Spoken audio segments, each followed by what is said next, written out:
আমরা এখন আছি দক্ষিণ চব্বিশ পরগনার গদখালিতে, আর আমরা এখন এগিয়ে চলেছি গদখালির খেয়াঘাটের দিকে।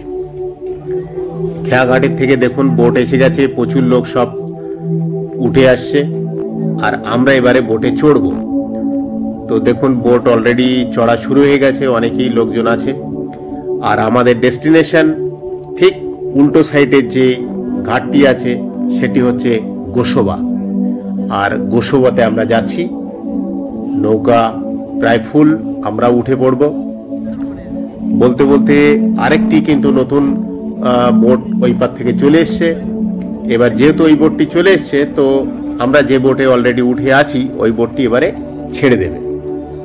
তো অনেক বড় নদী, একটু সময় লাগে, কারণ এখানে 4টি নদীর মোহনা আছে। তো বোট ছেড়ে দিয়েছে, আমরা কিন্তু এগিয়ে চলেছি।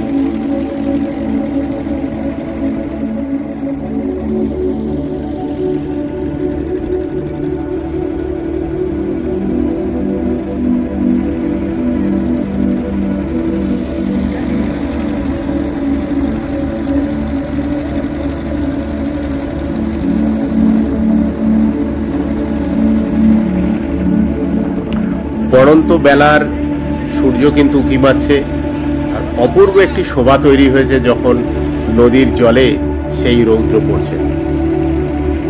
তো এখানে দেখুন যারা এখানের স্থায়ী বাসিন্দা তাদের কিন্তু নিত্য দিনের এই কাজ, যে এইভাবে নৌকা চড়ে চড়ে তাদের পারাপার করতে হয়।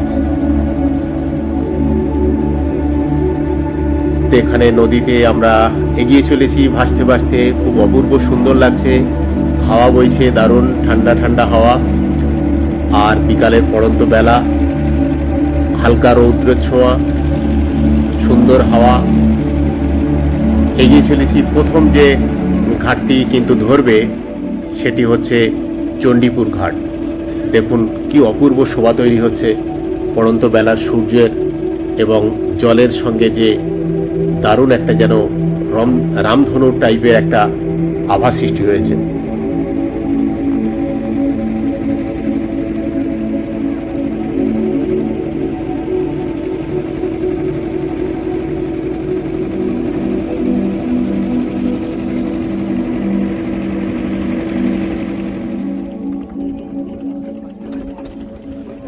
চলে এসছে প্রথম যে ঘাটটি, এটা হচ্ছে চণ্ডীপুর ঘাট। আর চণ্ডীপুর ঘাটে অনেকে নামারও আছে, ওঠারও আছে। তো সেই নামা ওঠার পালা শেষ করে তারপরে আমরা এগিয়ে যাব গোসবা ঘাটের দিকে। ব্যাস, এখানের নামা ওঠার পালা শেষ, বোট ছেড়ে দিয়েছে, আমরা এগিয়ে চলেছি গোসবার দিকে।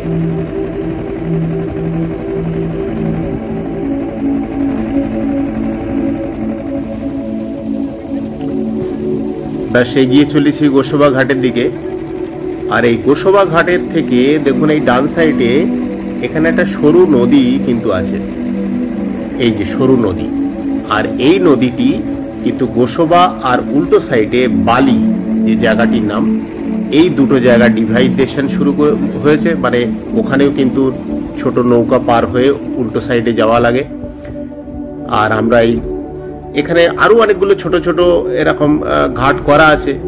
কোনোটা হয়তো পুলিশের ঘাট থাকে, বা এরকম ভিন্ন ভিন্ন প্রয়োজনে তাগিদে ঘাট আছে, কিন্তু মেনলি এই ঘাটে কিন্তু আমাদের এই বোটটি ধরবে। আর এখানে ধরার পরেই ব্যাস আমরা নেমে যাব। তো ঘাটে চলে এসছে, লোকজন সব ওঠার পালা। অনেক লোক ধরে, কিন্তু একটি বোটে দেখুন কত লোক আছে, প্লাস অনেকগুলো বাইকও আছে। তো ধীরে সুস্থে আমরা এগিয়ে চলেছি। ঘাটের থেকে উঠে সামনে মার্কেট আছে, তো চলুন এগিয়ে যাই।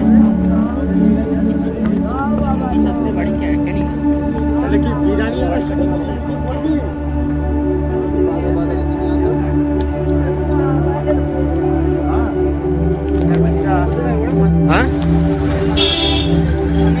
ये थाना এদিকে গোসবা ঘাটে উঠে গেছে।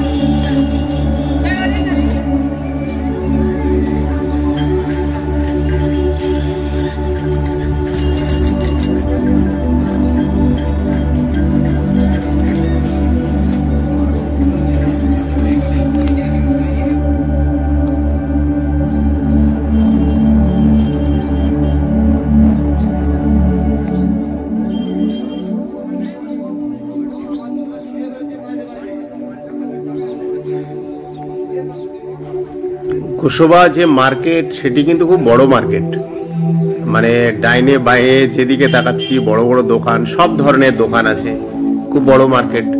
কারণ এই এরিয়ার যত মানুষ তাদের মেন কিন্তু বাজার এটাই। আমরা এগিয়ে চলেছি, সামনে রিপন যাচ্ছে। ডেস্টিনেশন গুগলে সার্চ করতে করতে আমাদের এখন উদ্দেশ্য হচ্ছে যেখানে যাওয়ার, সেটা হচ্ছে হ্যামিল্টন সাহেবের বাংলোতে আমরা যাব প্রথম। তো দেখে নিচ্ছে এই মার্কেট থেকে ডান সাইডে আমরা বেঁকে গেলাম, আর সামনে আর একটু এগিয়ে যাওয়ার পরেই বাম সাইডে পড়বে কিন্তু হ্যামিল্টন সাহেবের। ঘাট পার হয়ে আমরা কিন্তু এই সাইডে চলে এলাম। আমরা কি যাচ্ছি? হ্যামিল্টনের। আচ্ছা, রবীন্দ্রনাথ ঠাকুর এখানে এসেছিলেন। আচ্ছা, ইংরেজ হ্যামিল্টন সাহেবের সঙ্গে দেখা করার জন্য। ও, এটা হ্যামিল্টন সাহেবের, মানে উল্টো সাইডে, তাই তো? ও, তাহলে আমরা, এটা হচ্ছে হ্যামিল্টন সাহেবের বাংলো। আর রবীন্দ্রনাথ ঠাকুর এসেছিলেন সেটা হচ্ছে থানার ওই সাইডটায়।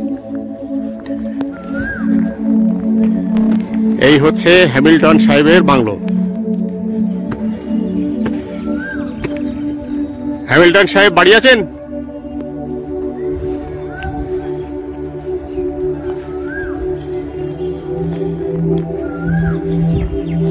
হ্যামিল্টন সাহেব তো নেই।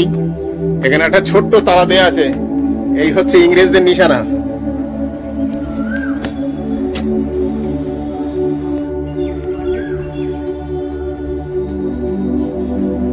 সামনে এরকম সুন্দর একটি পুকুর আছে।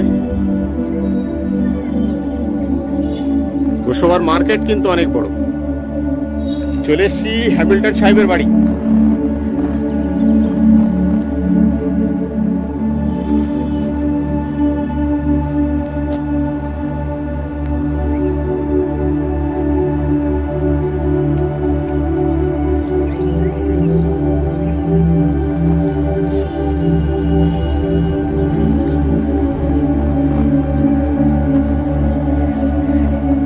নির্জন জায়গা, কেউ নেই এখানে। আমরা ওই পারে ঘাটে ছিলাম, তো মনে হলো যেখানে একটু ঘুরে আসি, তো নৌকা চড়ে চলে এলাম গোসবার পাড়ে।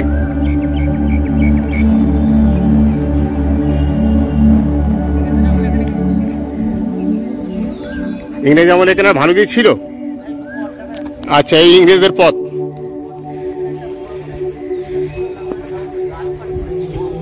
আচ্ছা, হ্যাঁ, কোনো গাছ ছিল এখানে। কি আছে? কবিগুরু রবীন্দ্রনাথের পদধূলি ধন্য। এই তো, তাহলে উনি তো জানেন না। এই তো এখানে লেখা আছে, গোসবাবাসীর স্মৃতি তপন ফলক, শুভ আগমন ডিসেম্বর 1932 সাল। 1932 সালে ছিল রবীন্দ্রনাথ ঠাকুর। স্যার হ্যামিল্টন স্ট্যান্ড এবং গোসবা রবীন্দ্র জন্মোৎসব কমিটি কর্তৃক যুগান্তরে স্থাপিত 1973। এই যে পুরো বাড়িটা কিন্তু কাঠের ফ্রেমে, আর এর নিচে কিন্তু ফাঁকা এরকম, মানে সুন্দরবনে যেমন হতো আর কি। অ্যাকচুয়ালি তো গোসবাটা সুন্দরবনের মধ্যে পড়ে, এখন হয়তো বসতি হয়ে গেছে অনেক।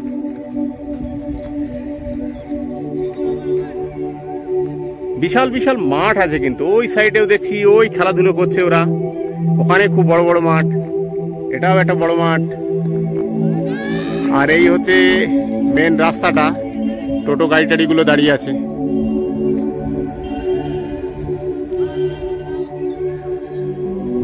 স্টেট ব্যাংক আছে সামনের ওই বিল্ডিংটায়।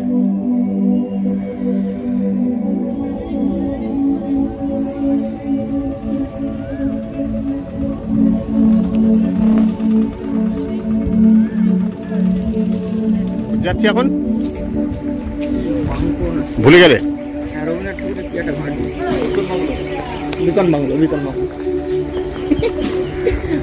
আচ্ছা, থানা এদিকে, সেদিকে আমরা এগোচ্ছি।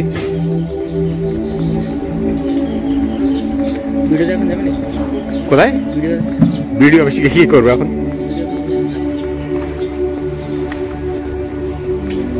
যে দেখলাম যে ঘাটটা তৈরি হচ্ছে জেডি ঘাটে, তার কিন্তু গোসবার সাইডেই, মানে এরপরে 4 হুইলার গাড়ি ফাড়িগুলো চলে আসবে একদম। ফোর হুইলার কাকা পার হবে তো এরপরে এটা হয়ে গেলে। এই হচ্ছে গোসবা থানা।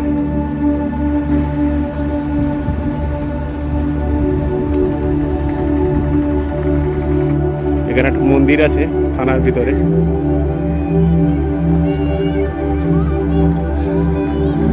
থানার সামনে এই যে টুপি বিক্রি হচ্ছে, এই ম্যাডামের কিন্তু এই টুপির দোকান।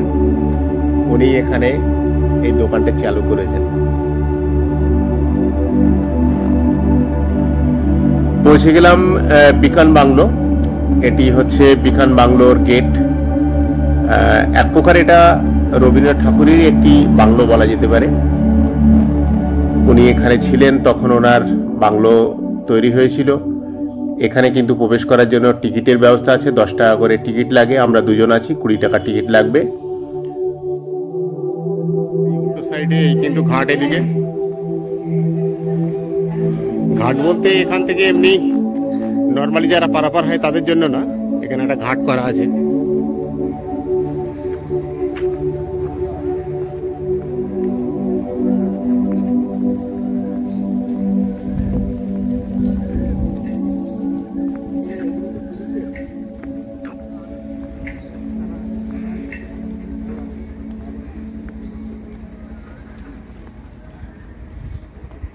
এটা কাকা লঞ্চ ঘাট?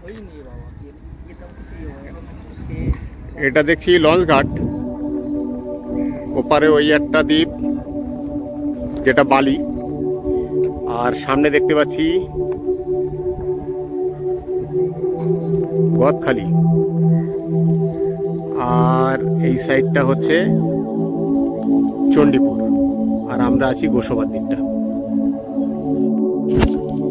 এখানে খুব সুন্দর একটি মূর্তি করা আছে রবীন্দ্রনাথ ঠাকুর এবং হ্যামিল্টন সাহেবের, এরকম মূর্তি করা আছে। আর এখানে কিন্তু এরকম সুন্দর একটি রবীন্দ্রনাথ ঠাকুরের স্ট্যাচু আছে।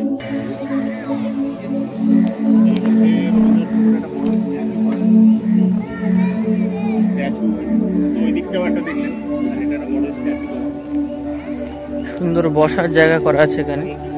এটা যেহেতু সুন্দরবন, তো এইসব ধরনের হরিণ, যেগুলো আগে সুন্দরবনের ঐতিহ্য বাড়ায়, সেই সব ধরনের এগুলো আছে। সুন্দর পুকুর।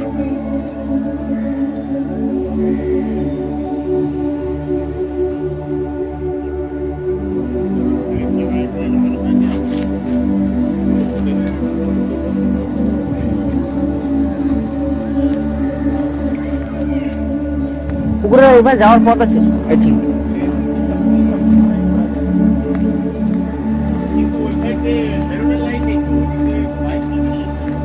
আসো দেখি কি আছে, দেখি। সুন্দর পুকুর আছে। দারুণ একটি বুদ্ধ স্ট্যাচু করা আছে এরকম। সুন্দরবনে রয়্যাল বেঙ্গল টাইগার, সেটি তো থাকতেই হবে। এটাই হচ্ছে সেই বিকন বাংলো, যেখানে রবীন্দ্রনাথ ঠাকুর তখনকার সময় ইংরেজ সাহেব এখানে যে থাকতেন, হ্যামিল্টন সাহেব, তার সঙ্গে দেখা করতে এসেছিলেন। দেখা করতে এসে একদিন তিনি এখানে স্টে করেছিলেন। তো সেই জায়গাটা হচ্ছে এটা, সেই বাড়িটা হচ্ছে এটাই। সেখানে ছোট একটা পার্ক বানানো হয়েছে এখানে।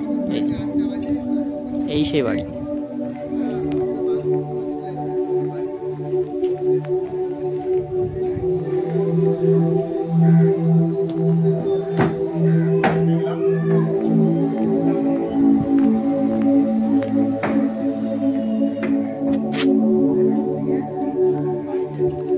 সেই বাংলাতে এন্ট্রি করছি।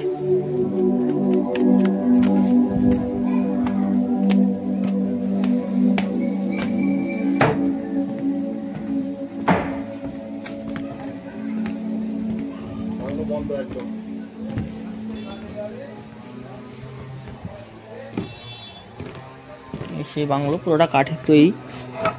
তখনকার সময় যেন বাঘ না এন্ট্রি করতে পারে, তার জন্য যত রকম ফ্যাসিলিটিস সেগুলো করা আছে এখানে। পুরোটাই কাঠের তৈরি বাংলো। এই খুলবে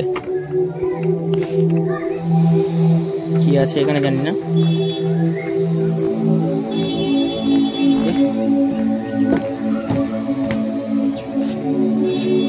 করে এখন খরা আছে দেখছি।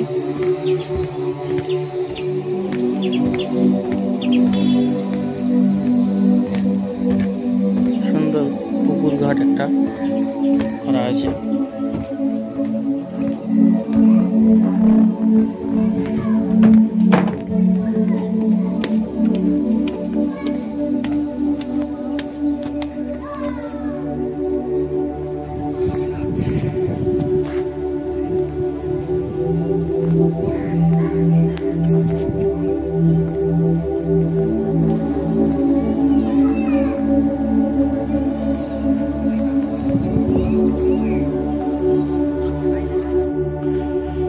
এরকম ভাবে সুন্দর সাজানো এবং দারুণ পার্ক বানানো আছে। এখানে কিছু বাচ্চারা সব খেলা করছে, এরকম স্লিপ খাচ্ছে। এখানে নাগরদোলা আছে এরকম ঘোরার জন্য, এবং কিছু আদিবাসী মূর্তি তৈরি করা আছে এখানে।